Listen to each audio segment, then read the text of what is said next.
that this week has been full of political twists A and lot turns. of twists and turns. Last week we were talking about Ruto saying that he's pro BBI, and now he's like, okay, let's push it to 2021. But I'm still pro BBI. But let's vote for it per article, not the whole document. He actually didn't say that. Huh? He didn't say it's pro BBI. Actually, he said he's pro BBI. He said he supports BBI. He said that he didn't know that BBI was supposed to be for constitutional change. He just thought BBI was to bring peace back then. No, back then, yeah, That's he's what never. he said. You know, Ruto keeps taking back his words and contradicting his words. In the interview with Joe asked him, Mr. Ruto, if actually it's Dr. Ruto. Right now, and Right because now. actually before you were to graduate, I remember seeing you Uhuru pass, and you were like, oh, no. It's Dr. Ruto. Yeah. And he was asked, Dr. Ruto, if you add all these things, all these new ideas you've come up with, until we go for the referendum today, will you participate? Then he said, Joe, I'm not going to participate in something that divide Kenya. That is all he had to say. The thing is, he said in his press briefing a day before back in Karen with his pro Ruto, with a lot of flashing. Yeah. I'm coming. I'm going to From now on, we are there. Then okay, Dwale comes. Okay, now it's pushed to blah blah blah, and everybody was reading the same a lot of script. drama and highlights. Yeah, and I felt like that was down. This is actually the first time we saw Dwale supporting Yeah. people in front of the cameras. See, he was still afraid of. After being de-whipped from the majority. You know, you cannot force yourself where you are not wanted. And again, that is something that you are seeing with this BBI. Ruto is trying to force himself back to the BBI team because he does not want to outrightly oppose. And the Raila team also is trying to put Ruto in a box and tell him, you oppose. Like, wait, this is where we want you. My thing is... And Ruto is struggling between opposing and support. Actually, the struggle is more of between opposing Uhuru and opposing and supporting what he feels is right. Because right now, if you oppose the BBI, it's as if you're opposing Uhuru. It's not as if you're opposing Uhuru. And also, he was also asked that, and he kept on insisting, he is my boss. He is my boss. He is my boss. And that became so boring.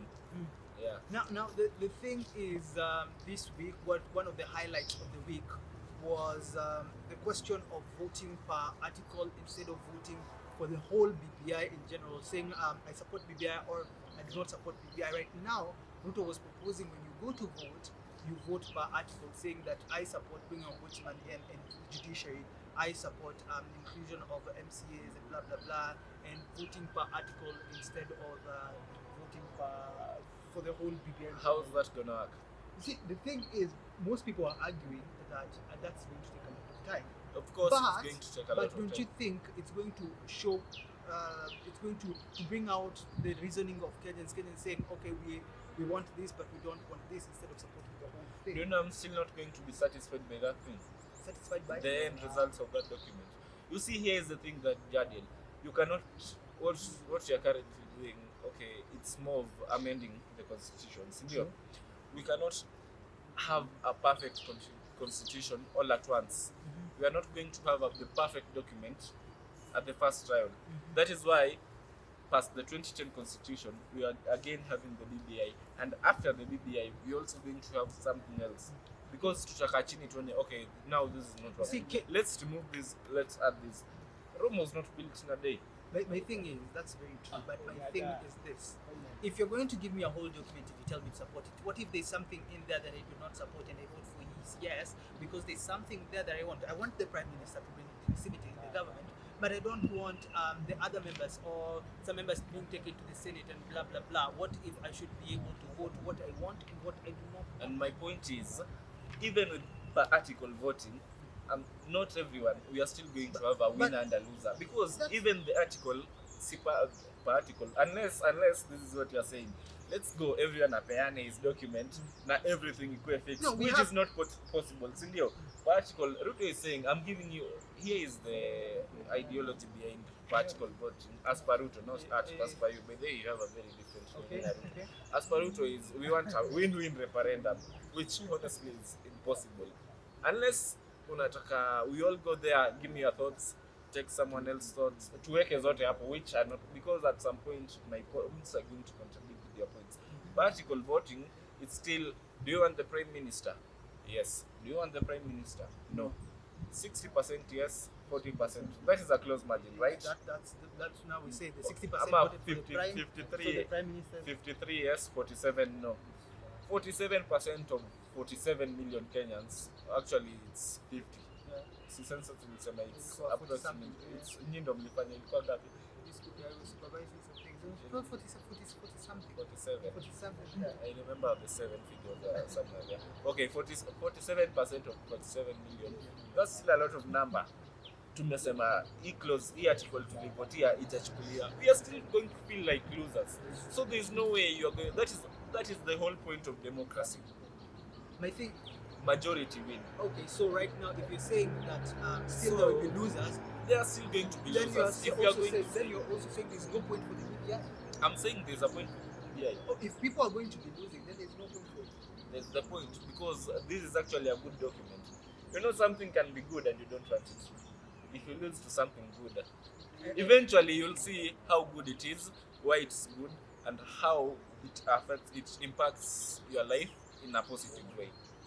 Okay, that was Ruto this week, trying to stall the BBI for 2022. Something But else. he's trying to stall. That's okay, but he's then really, I don't know why he's avoiding a referendum because else, he does not want to lose. And you know, before you go to whatever you have to say, you know, he's afraid to lose because right now he is losing his men. He does not have strong governors who are still doing. The governors when you're like in that conference is we saw the only governor I saw there was Nanok. Yeah, the former Nanok is an outgoing governor, almost the useless. Thing is, and Nanok is more of a guy, a guy who says what he really feels, not that he supports. Trying to push for the referendum being done in 2022 as we're doing the general election. My thinking is this will be able to save a lot of money instead of doing 2 elections and apply this year and the next year. Why don't we just do the referendums together, do the elections together? Then you want do the elections together with the referendum. Yeah. So and then you also want to add per article voting. Yeah. How many days will you spend in that? Can't we do it for a week? Time. Why can't we? America does the elections for months. We don't have that time.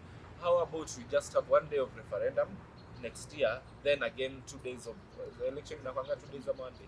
1 day. 1 day of election. Simple, done. Everything. Then we have agreed. Now we have agreed that so we have agreed that it will help save for both elections. It will help save money. Yeah. No, we are lying to ourselves. It is hakuna kitu cha save. This is Kenya, man. This is Kenya. Okay, something else that happened. This guy was impeached by the MCAs, and now the Senate carries his fate.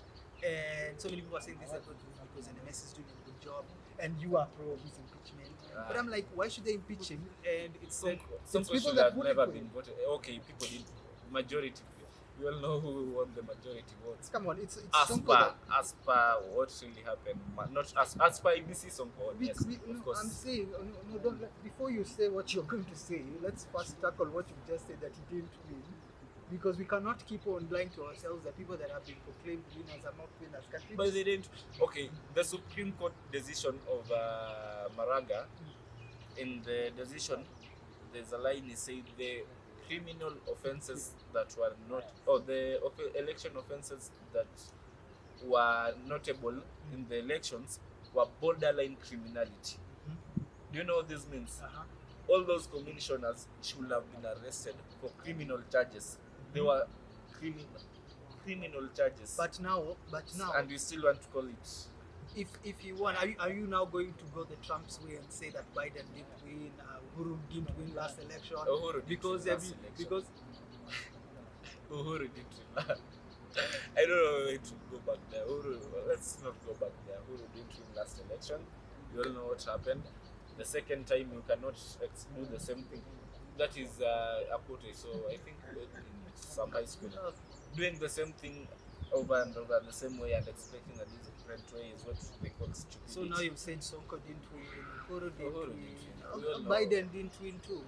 We are not talking about Trump and Biden. Uhuru did not win. Okay. I don't even know what to say. 2013 maybe. 2017 no. Even 2013 still a no. Okay. Siasa na Vijana, let's talk about Sonko. Let's not talk about do you think this is the right move? Impeaching the governor?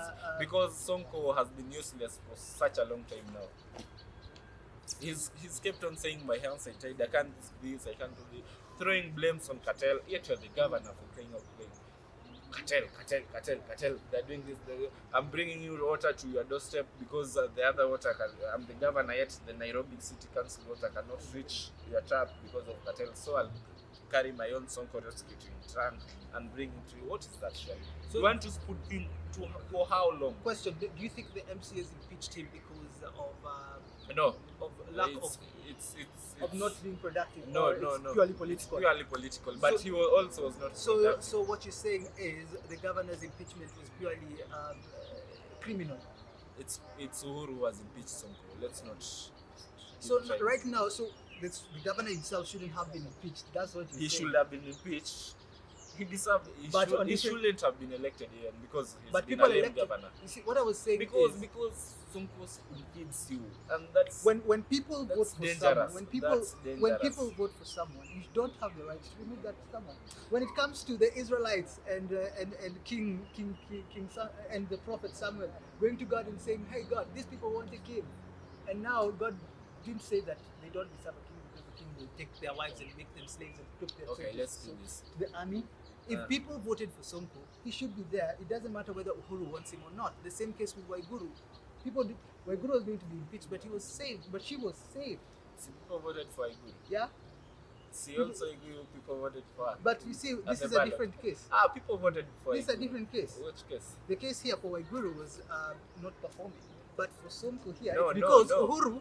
Waiguru wanted to be impeached. The motion was, the main charge was corruption of alleged There were three 20 million. Around There 20 was million. corruption. That is There was not 20 working, million. and she did not appear before the MCAs. Because the MCS did not want.